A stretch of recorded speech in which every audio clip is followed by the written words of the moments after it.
নমস্কাৰ বন্ধু বান্ধৱীসকল জ্ঞান বিকাশ ইউটিউব চেনেলৰ নতুন এটি ভিডিঅলৈ আপোনালোক সকলোকে স্বাগতম জনাইছো। যোৱা ভিডিঅ'ত আমি যেহেতু ইউজিচি নেটৰ অসমীয়া বিষয়ৰ সিলেবাছৰ ওপৰত আলোচনা এটি আগবঢ়াইছিলো, আজি সেই উদ্দেশ্য আগত ৰাখি আমি সেই সিলেবাছখনত থকা প্ৰথম গোট লোকসাহিত্যৰ ওপৰত এই ভিডিঅ'টো প্ৰস্তুত কৰাৰ উদ্দেশ্য আগত ৰাখিছো। আশা কৰো ভিডিঅ'টোৰ জৰিয়তে আপোনালোক যিসকলে পৰীক্ষাটো দিয়াৰ বাবে সাজু হৈ উঠিছে তেওঁলোকে অলপ হলেও উপকৃত হ'ব পাৰিব। তেনেহলে পলম নকৰি আমি ভিডিঅ'টোৰ মাজলৈ আগবাঢ়ো আহকচোন। এতিয়া প্ৰথম কথা হ'ল লোকসাহিত্য পঢ়াৰ আগতে আমি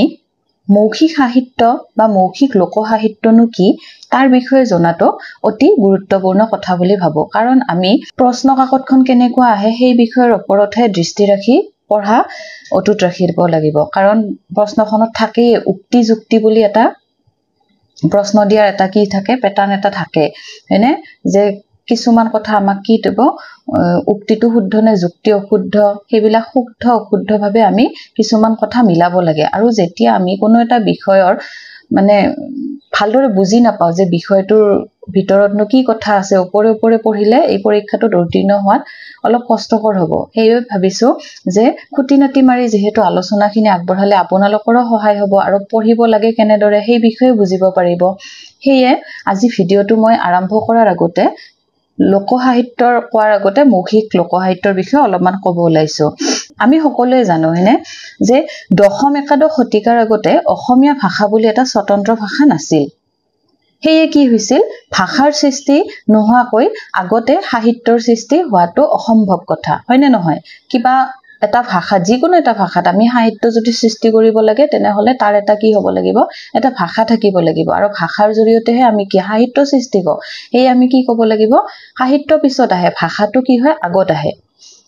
আৰু এই ভাষাই যেতিয়া কি কৰে, বিভিন্ন ভাৱ অনুভূতি আৰু অৱস্থা প্ৰকাশ কৰিব পৰা শক্তি অৰ্জন কৰে আৰু উচ্চাৰণ কৰা বিভিন্ন ধ্বনি বা বুজিবলৈ সাংকেতিক চিহ্ন বা লিখাৰ পদ্ধতিৰ প্ৰৱৰ্তন কৰে, তেতিয়াৰে পৰাহে সাহিত্যৰ প্ৰকৃত বুৰঞ্জী আৰম্ভ হয় বুলি ক'ব পাৰি, হয়নে নহয়? এই কথাটো একেবাৰে সত্য কথা। আৰু কিন্তু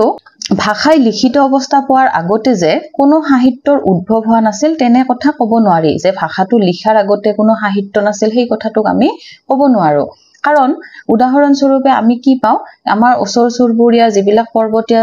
জাতিবোৰৰ মানে কিছুমান কথা আমি লক্ষ্য কৰো, তেতিয়া আমি দেখিবলৈ পাওঁ যে তেওঁলোকৰ বহুতৰে লিখিত সাহিত্য নাই, কিন্তু কি আছে, মুখে মুখে প্ৰচলিত গীত মাত আৰু সাধু কথাৰ প্ৰচলন আছে। মানুহৰ মানে মুখে মুখে, মানে লিখিত তেওঁলোকৰ নিদৰ্শন নাছিল।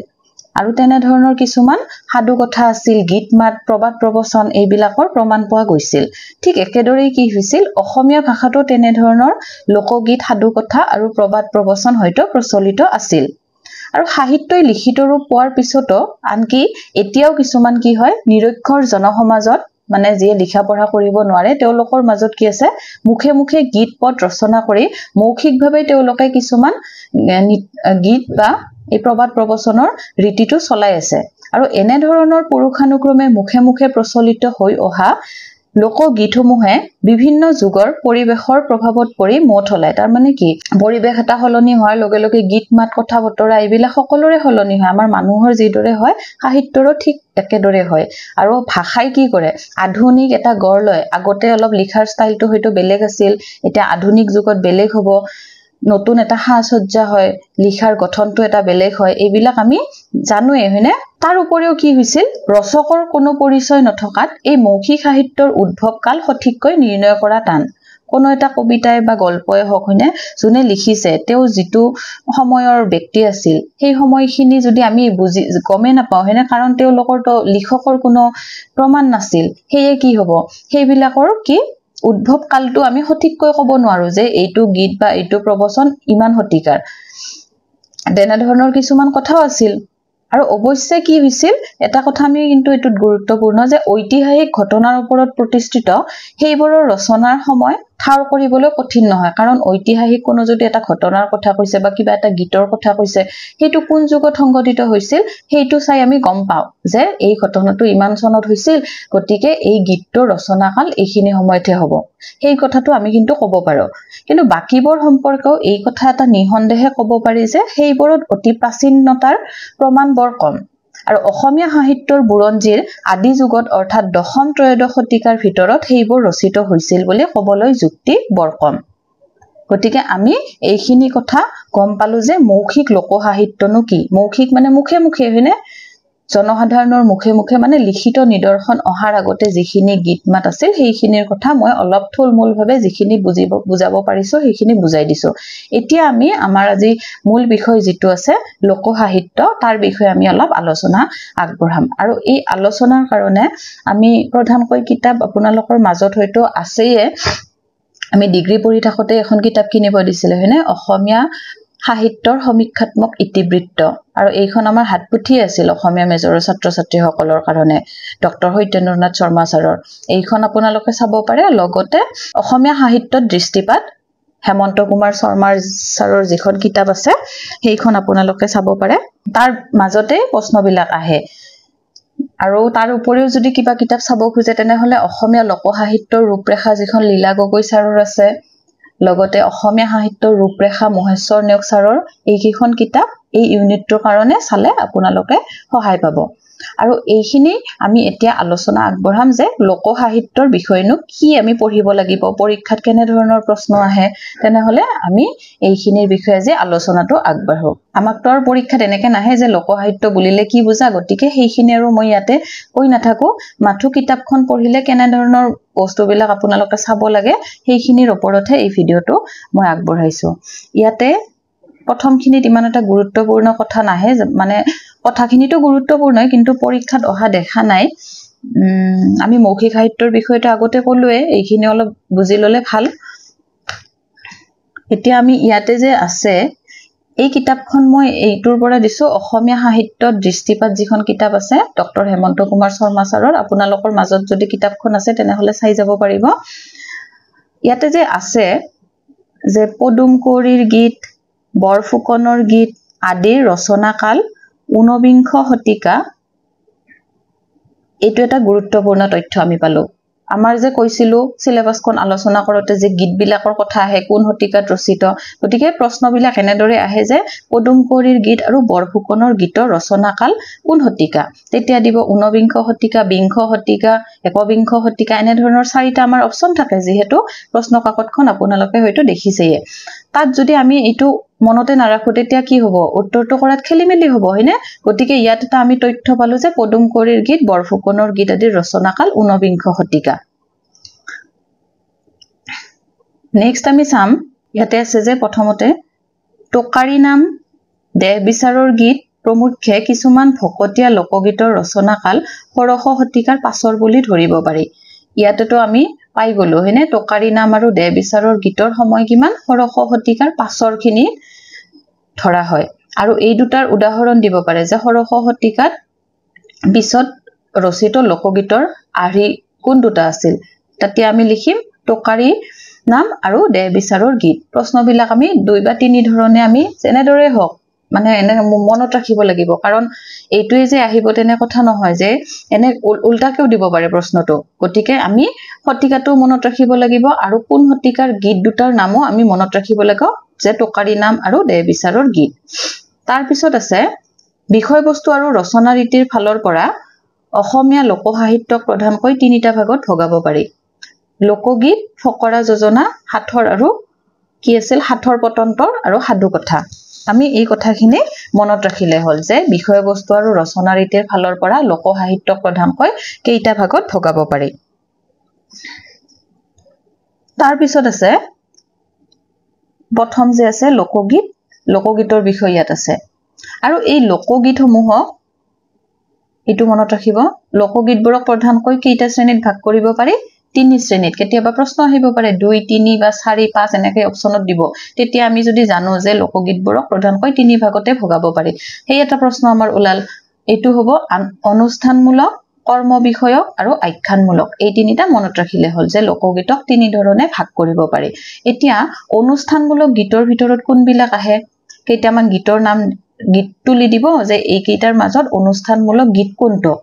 প্ৰশ্নটো তেনেকে আহে গতিকে আমি অনুষ্ঠানমূলক গীতনো সেই বিষয়ে অলপ জানিলেহে আমি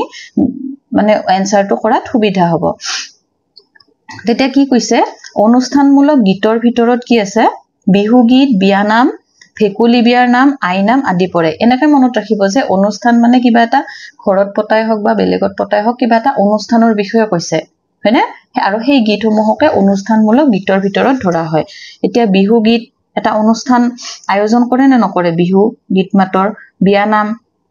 বিয়া এখনৰ আয়োজন হলেহে কি হয় বিয়া নাম তাত প্ৰচলন চলে ভেকুলী বিয়াৰ নাম চলে আই নাম এইবিলাক হৈছে অনুষ্ঠানমূলক গীত এতিয়া বিহু গীতৰ বিষয় ইয়াত আছে এইখিনিতো আৰু ইমান ইম্পৰ্টেন্ট নহয় যে বিহু গীতনো কি আছিল এইখিনি বিহুৰ বিষয়ে আমি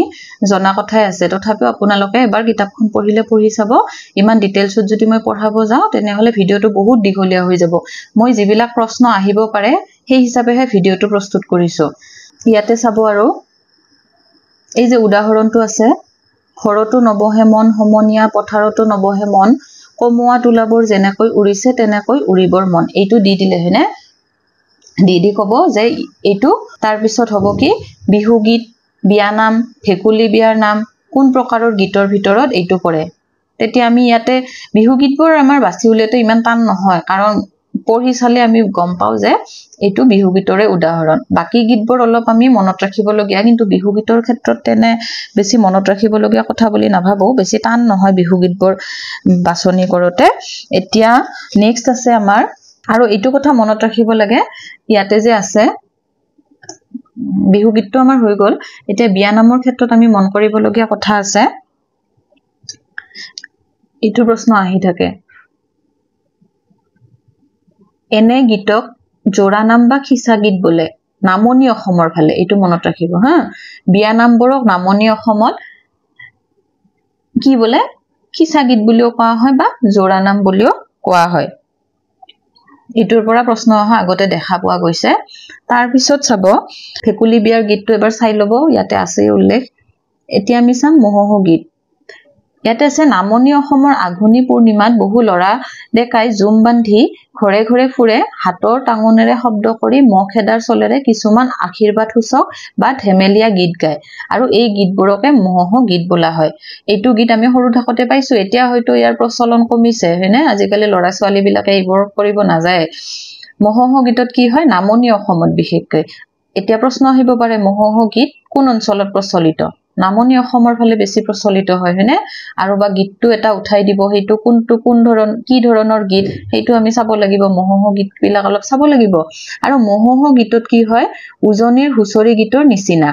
ইয়াত গিৰিহতৰ পৰা পইচা বা চাউল লৈ পাছত লগ ভাত খোৱা হয়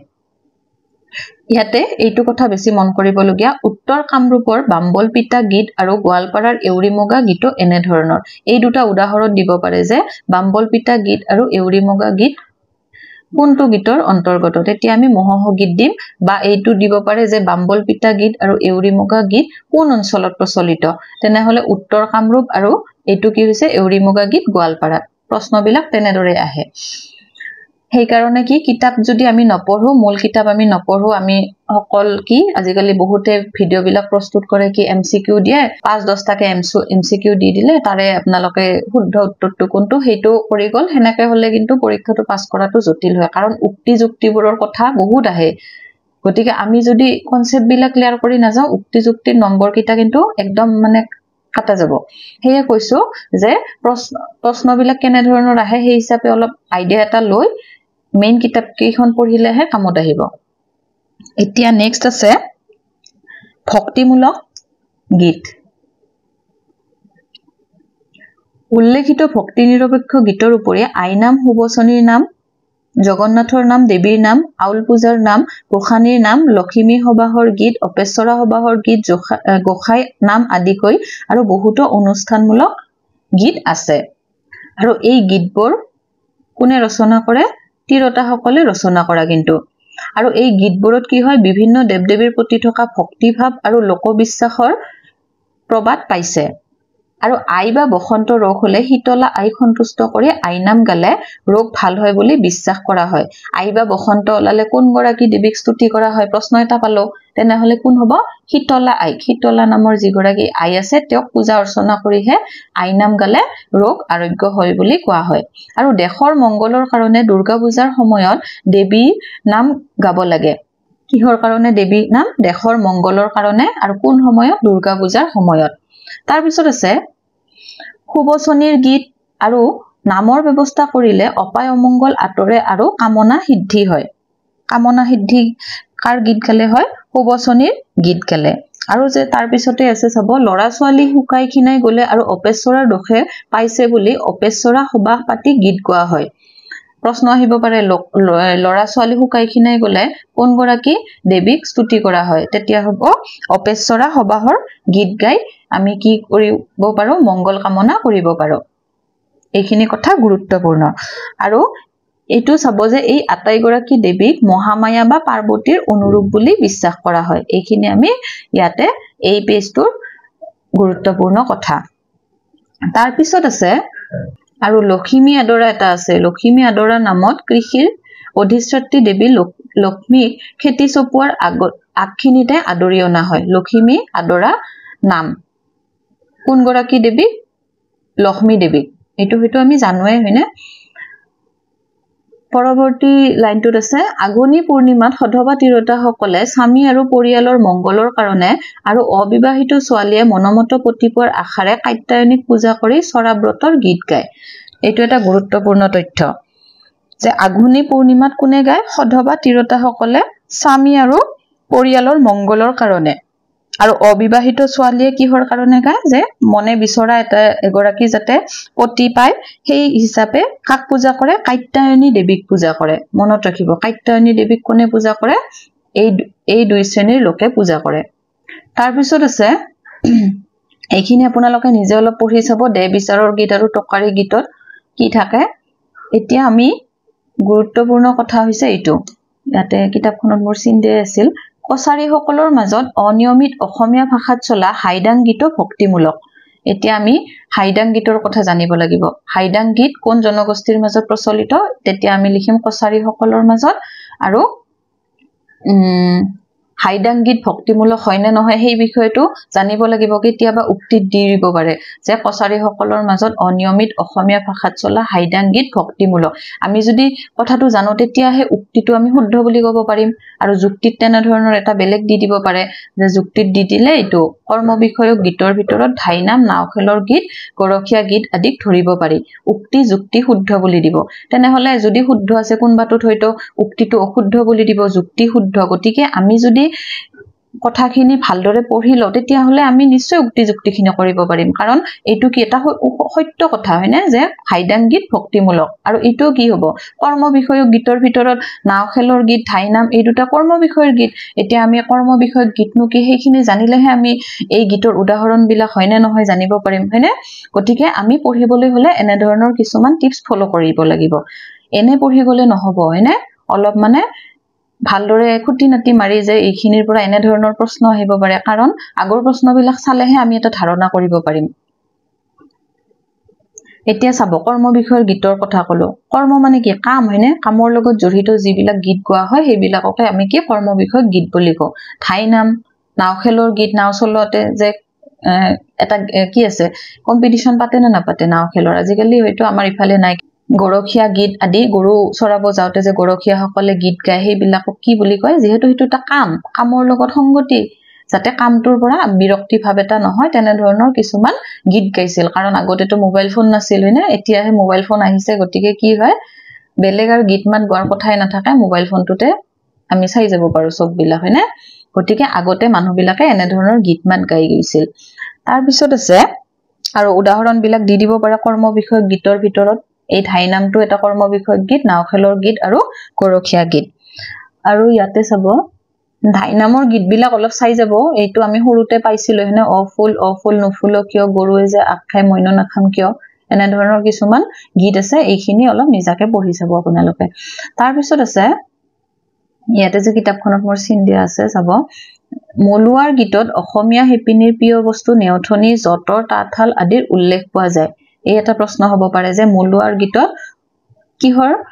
নিদৰ্শন আমি পাওঁ যে হিপিনীৰ প্ৰিয় বস্তু নেওথনি আৰু যতৰ তাঁতশালৰ লগত আৰু তাঁতশাল আদিৰ উল্লেখ পোৱা যায়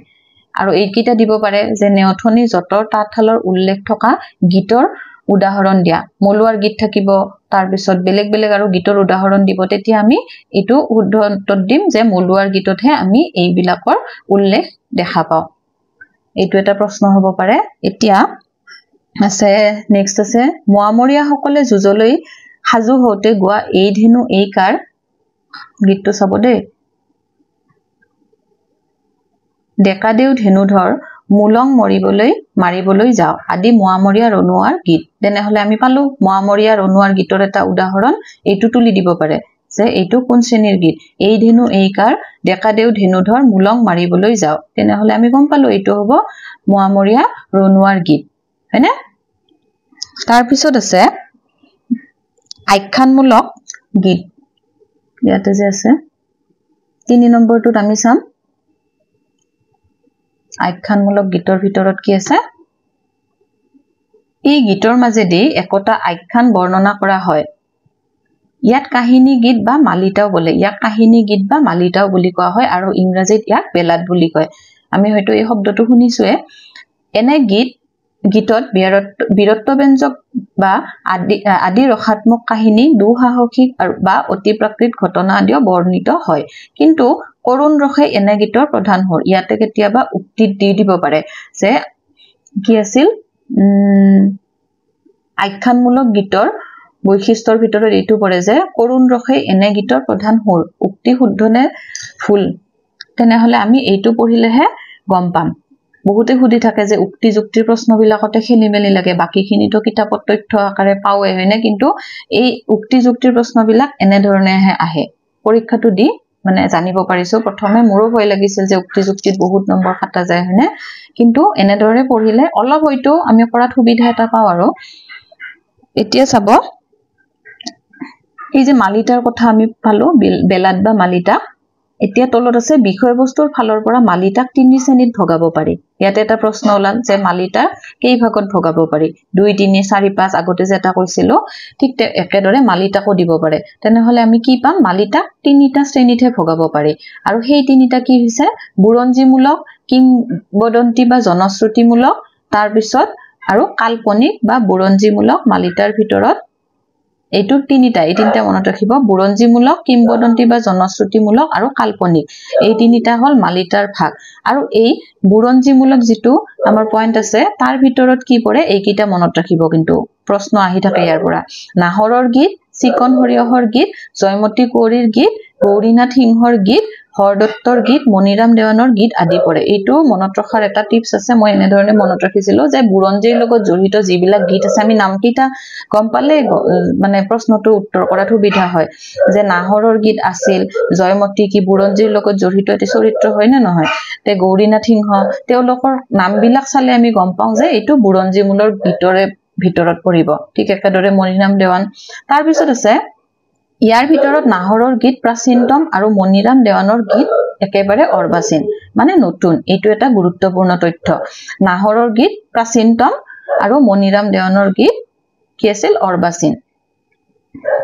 আৰু আপোনালোকে যদি পাৰে বস্তুবিলাক কি হ'ব তথ্যবিলাক এই কিতাপৰ পৰা হলেও লিখি যাব বহিত নিজাকে এনেদৰে হয়তো মোৰ ভিডিওটো চাই এটা আইডিয়া পালে যে আমাৰ প্ৰশ্নবিলাক কেনেদৰে আহে ভিডিওটো চলাই থাকিব তাৰ মাজতে কিতাপখন উলিয়াই লৈ নোটছখিনি যদি বনাই যায় তেতিয়া হলে লিখিলে আমাৰ কি হয় বস্তুবিলাক মনত ৰখাত সুবিধা হয় আৰু পৰীক্ষাৰ আগতে কি হয় ভিডিওটো অলপহে চাব পাৰিব হয়নে যে ইমানতৰ সময় নাথাকে ৰাতি হয়তো ভিডিওটো আপুনি বজাই শুনিব পাৰে কিন্তু সন্ধিয়া পঢ়াৰ টাইমত যেতিয়া মোবাইলটো ওচৰত থাকে তেতিয়া হলো অলপ ডিস্টার্ব হয় হয়নে তেতিয়া কি হ'ব যেতিয়া বহিখন আগত উলিয়াই লৈ পঢ়িব তেতিয়া ভিডিওটোৰ কথাটো একেবাৰে মনত পৰি যাব আৰু বস্তুবিলাক হেনাকে পঢ়িলেহে কামত আহিব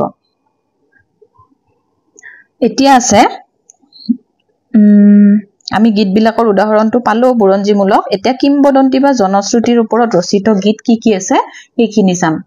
জনশ্ৰুতিৰ ওপৰত ৰচিত গীতবোৰ হ'ল মণি কোঁৱৰৰ গীত ফুল কোঁৱৰৰ গীত জনা গাভৰুৰ গীত মইনামতীৰ গীত কমলা কোঁৱৰীৰ গীত আদি হৈছে কিংবদন্তি বা জনশ্ৰুতিমূলক গীত এইকিটাৰ নামকিটা চাইও মনত ৰাখিব আপোনালোকে বাকি কিটাটো আমি বুৰঞ্জীমূলক ভিতৰত পালোৱে এতিয়া মণি কোঁৱৰ আছিল ফুল কোঁৱৰ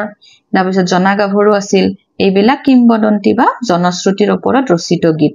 এতিয়া আছে এইটো যে আছে প্ৰশ্ন এটা শংকৰদেৱ ৰজাৰ পুতেক কোন ৰজা আছিল শংকৰদেৱ ৰজাৰ পুতেক মণিকৰে ঘোঁৰাৰে গৈ বৰুৱাৰ জীয়েক কাচনমতিক বিয়া কৰায় মণিকৰে কাক বিয়া কৰাইছিল কাচনমতিক তাৰ পিছত আছে মণিকৰৰ পুতেক আকৌ ফুলকৰে কাঠৰ ঘোঁৰাৰে মালিনীৰ ফুলনিলৈ যায় আৰু তাতেই মালিনীৰ সহায়ত ৰজাৰ জীয়েক পচেতুলিক বিয়া কৰায় এতিয়া কি পালো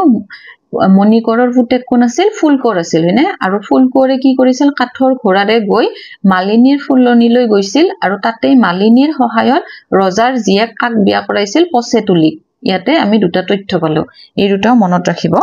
কেতিয়াবা আহিব পাৰে এইটো প্ৰশ্ন এতিয়া আছে জনাগাভৰুৰ গীতটো এইটো যে আছে জনাগাভৰুৰ গীতটো বীৰত্ব ব্যঞ্জক এটো মনত ৰাখিব এটি বীৰত্ব ব্যঞ্জক গীতৰ নাম জনাগাভৰুৰ গীত তাৰ পিছত আছে এতিয়া আছে কন্যা বাৰমাহী গীত দুবলা শান্তিৰ গীত মধুমতীৰ গীত শান্তি বাৰমাহী গীত জয়ধন বনিয়াৰ গীত আদি কাল্পনিক বা বাৰমাহী গীত আৰু এই গীতবোৰক কি বলে আমি গমে পালো কাল্পনিক গীতবোৰৰ আন এটা নাম কি প্ৰশ্ন আহিব পাৰে সেইবোৰক কি বুলি কয় বাৰমাহী গীত বুলি কয় কাৰণ এই গীতবোৰত কি হয় প্ৰেম বিহপলা নায়িকাই বছৰৰ 12টা মাহত প্ৰকৃতিৰ বিভিন্ন প্ৰভাৱৰ মাজত থাকি প্ৰবাসী স্বামীৰ অভাৱ কেনেদৰে কৰিছে তাৰ সুন্দৰ বৰ্ণনা এই গীতবোৰৰ মাজেদি প্ৰকাশিত হয় গতিকে কিয় বাৰমাহী গীত বুলি কোৱা হয় আমি গম পালো যে এইটো কাৰণতে এই বাৰমাহী গীত বুলি কোৱা হয় ইয়াতে উল্লেখ আছে চিন দিয়া আছে তাৰ পিছত আছে 12টা মাহৰ যি প্ৰকৃতিৰ বৰ্ণনা সেই বৰ্ণনাবোৰ এই গীতবোৰত পোৱা যায় কাৰণে ইয়াক বাৰমাহী গীত বুলি কোৱা হয় এতিয়া চাব 1800 শতিকাত কবিৰাজ চক্ৰৱৰ্তী ৰচিত পুৰণি অসমীয়া কাব্য শকুন্তলাৰ অন্তৰ্গত কামকলা উপাখ্যানৰ নায়িকা বিৰহ বৰ্ণনাটো বাৰমাহী গীতৰ প্ৰভাৱ বৰ্তমান মানে বাৰমাহী গীতৰ উদাহৰণ ক'ত পাম আমি শকুন্তলাৰ অন্তৰ্গত কামকলা উপাখ্যানৰ নায়িকাৰ বিৰহ যিখিনি বৰ্ণনা আছে তাত আমি বাৰমাহী গীতৰ প্ৰভাৱ দেখিবলৈ পাওঁ এতিয়া চাবা গোৱালপাৰা অঞ্চলত পিয়া বাৰমাসী সাধু বাৰমাসী নাৰী বাৰমাসী আদি গীতৰ কথা এই প্ৰসংগত উল্লেখযোগ্য তেনেহলে আমি এটা প্ৰশ্ন পালো যে এই কেইটা নাম দি কোন অঞ্চলত প্ৰচলিত গীত তেতিয়া আমি লিখিম গোৱালপাৰা অঞ্চলত প্ৰচলিত এই কেইটা গীত গতিকে গীতৰ নাম কেইটা মনত ৰাখিলে হল ইয়াতে আছে অসমীয়া ভালেমান বাৰমাসী গীত আঘোণত আৰম্ভ হৈ কাতিত শেষ হৈছে প্ৰশ্ন আহিব পাৰে বাৰমাসী গীতবোৰ কোন মাহত আৰম্ভ হৈ কোন মাহত শেষ হয় আৰম্ভণিটো কি মাহত হয় আঘোণ মাহত আৰম্ভ হয় আৰু শেষ কেতিয়া হয় কাতিত শেষ হয় গতিকে আমি সময় দুটা মনত ৰাখিব লাগে তাৰ পিছত আছে ইয়াতে এটা মধুমতীৰ গীতৰ এটা উদাহৰণ আমাক দি দিছে এইটো মনত ৰাখিব ইয়াতে এটা উদাহৰণ দিয়া হৈছে বৈহাগৰ মাহতে ডাউকি কান্দয় ডাউকিৰ কান্দন শুনি হৃদয় নহয় বৈহাগৰ মাহতে কুলিয়ে কৰে ৰাও কুলিৰ কান্দন শুনি নুজুৰাই গাও এটো কি গীতৰ উদাহৰণ মধুমতীৰ গীত কেতিয়াবা গীতটো তুলি দিব আৰু কোন শ্ৰেণীৰ গীত সুধিব যে মধুমতীৰ গীত বুলি যেতিয়া আমি থাকিব সেই অপচনটোত আমি ক্লিক কৰিম তেনেহলে এইখিনি আমি বুজিব পাৰিলো যে প্ৰশ্ন এনেদৰে আহে এতিয়া তলত আছে গোৱালপাৰা অঞ্চলত প্ৰচলিত ভাৱাইয়া ছটকা মাহুত বন্ধুৰ গীত মৈশাল বন্ধুৰ গীত ৰাইছাল বন্ধুৰ গীত আদি কেইবা প্ৰকাৰৰ প্ৰেমমূলক আৰু ৰসাত্মক গীত আছে ইয়াতে প্ৰশ্ন পালো এই গীত কেইটাৰ নাম দিব আৰু এই গীত কেইটা কি হৈছে প্ৰেমমূলক গীত আৰু ৰসাত্মক গীত বা প্ৰেমমূলক গীতৰ উদাহৰণ তলৰ কোন দুবিধ গীত হয় তেনেকৈ দিব পাৰে প্ৰশ্নটো তেতিয়া আমি কি লিখিম ভাৱাইয়া ছটকা নামবিলাক মনত ৰাখিলেতো আমি প্ৰশ্নখন দেখাৰ লগে লগে মনতে পৰি যাব গতিকে এনে ধৰণে চালে উপকৃত হ'ব পাৰিব এতিয়া আমি এইখিনিতো আলোচনা হল আজি ভিডিওটো অলপ দীঘলীয়া হৈছে তথাপিও ধৈৰ্য ধৰি অলপ পঢ়িবই লাগিব হয়নে আৰু বিষয় এটা একেলগে কৰি গলে আপোনালোকৰ নোটছখিনি বনাওতে সুবিধা হ'ব এই ভাবিছো একেলগে এইখিনি বুজাই দিও এতিয়া আছে লোকগীতৰ বিশেষত্ব ইয়াতে এটা গুৰুত্বপূৰ্ণ কথা আছে আমি এইটো মনত ৰাখিব লাগিব ইয়াতে যে তলত এই 5 নম্বৰ পইণ্টত এটা চিন দিয়া আছে ডক্টৰ মহেশ্বৰ নেওগে ইউৰোপীয় লোকগীতৰ লগতে অসমীয়া লোকগীতৰ তুলনা দি যথাৰ্থভাৱে কৈছে যে ইউৰোপীয় লোকগীতসমূহ প্ৰধানকৈ আখ্যানমূলক বা দেখাত্মবোধক প্ৰশ্ন আহিব পাৰে যে ইউৰোপীয় লোকগীতসমূহক আখ্যানমূলক আৰু দেশাত্মবোধক বুলি কোনজন পণ্ডিতে কৈছিল নামকেইটা দি দিব তেতিয়া আমি লিখিব লাগিব মহেশ্বৰ নেওগদেৱে বুলি কিন্তু অসমীয়া লোকগীতৰ সৰহভাগেই লিৰিকেল বা এক ভাবব্যঞ্জক আৰু অসমীয়া লোকগীতবোৰক কোনে লিৰিকেল বা এক ভাবব্যঞ্জক বুলি কৈছিল সেইজন হৈছে মহেশ্বৰ নেওগে এতিয়া উক্তি যুক্তিত এই দুটা লাইন তুলি দিব পাৰে উক্তি ইটো দিলে যুক্তি তেতিয়া হলে আমি যদি বস্তুটো ভালকে পঢ়ি যাও তেতিয়া হলে আমি শুদ্ধকে দিব পাৰিম হয়নে গতিকে এনে ধৰণে পঢ়িলে উপকৃত হ'ব তাৰ পিছত ইয়াতে আৰু এটা লাইন আছে দেশাত্মবোধক ভাবটিও ইয়াত ক্ষীণ তাৰ মানে অসমীয়া লোকগীত বড় এইখিনি বৈশিষ্ট্য আৰু ইটো কৈছে ইউৰোপীয় লোকগীতৰ বৈশিষ্ট্য বুলি কৈছে এতিয়া আছে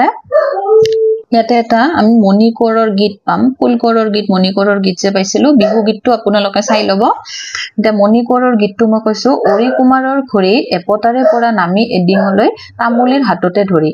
এটো তুলি দিব আৰু কব এটা যদি তাৰ অপচন থাকে ফুলকোৰৰ গীত জনা গাভৰুৰ গীত কন্যা বাৰমাহী গীত এনে ধৰণৰ চাৰিটা দিব পাৰে অপচন তাৰ ভিতৰত আমি কি কোনটোত ক্লিক কৰিম মণিকোৰৰ গীত যত আছে সেইটোত সেই কাৰণে কলো যে গীতবিলাকৰ বিষয়ে এনে ধৰে পঢ়িলেহে কিতাপত যিবিলাক কথা থাকে উপকৃত হ'ব পাৰিব আজি তেনেহলে ইয়াতে থাকক ভিডিওটো হয়নে যিখিনি ইয়াৰ পৰা গুৰুত্বপূৰ্ণ প্ৰশ্ন উত্তৰ আছিল মই সেইখিনি আপোনালোকক দেখাই দিলো ভিডিওটো চাই নিজাকে নোটস বিলাক বনাই যাব তেতিয়া হলে নিশ্চয়কৈ আপোনালোকে নিজৰ লক্ষ্যত উপনীত হ'ব পাৰিব আৰু ভিডিওটো কেনে পালে কমেন্ট কৰিব তেতিয়া হলে ময়ো বুজিব পাৰো যে বুজুৱাতে হৈছে নে নাই কোনখিনিত ভুল হৈছে ময়ো যেহেতু আপোনালোকক দেখাই আছো হয়নে গতিকে আপোনালোকে জনাই থাকিলে কথাবিলাক বুজি পোৱাত সুবিধা হয় যে আপোনালোকে আৰু কেনে ধৰণৰ ভিডিও বিচাৰে আৰু প্ৰথমতে কি কৰিব সিলেবাসখনৰ যিখিনি সৰু মানে কি আৰু অলপ মানে পঢ়িলে যাতে সহজতে বুজি পোৱা বিষয় আছে সেইবিলাক পঢ়িব নহলে কি হয় কিছুমান এতিয়া তুলনামূলক সাহিত্যটো অলপ টানৰ ভিতৰত টান বুলি নকওঁ কিন্তু বাকি গীটাৰ তুলনাত কৈছো অনুবাদৰ বিষয় বহুত আছে তাৰ পিছত আৰু তেনে ধৰণৰ বহুত আছে নহয় আমাৰ পাশ্চাত্য সাহিত্যৰ বিষয় আছে প্ৰাচ্য সাহিত্যৰ সেইবিলাক অলপ এইখিনিৰ তুলনাত অন্তত অলপ টান মনত ৰখাত গতিকে কি কৰিব সৰু সৰু বিষয় যিকেইটা আছে সেইকেইটা আৰম্ভণিতে পঢ়িব তেতিয়া মনটোত অলপ সাহস আহিব যে আমাৰ সিলেবাসখনৰ এইকেইটা টপিক অলৰেডি আমাৰ কি হৈছে কভাৰ হৈছে বাকি এইকেইটা আছে গতিকে সহজৰ পৰা আৰম্ভ কৰিলে মনত এটা সাহস পোৱা যায় আৰু বাকিখিনিতো আৰু পৰীক্ষাৰ আগতে শেষ কৰিবই লাগিব হেতুটো আৰু তাৰ মানে নিষ্ঠাৰ নাই বুলিয়ে ক'ব পাৰি হেয়ে পঢ়ি থাকক ভাল হ'ব সকলোৰে তাকে কামনা কৰি আজিৰ ভিডিওটো ইয়াতে সামৰিছো আৰু ভিডিওটো যদি ভাল পাইছে তেনেহলে লাইক কৰিব শেয়াৰ কৰিব আৰু চেনেলটো সাবস্ক্ৰাইব কৰি দিবলৈ নাপাহৰিব ধন্যবাদ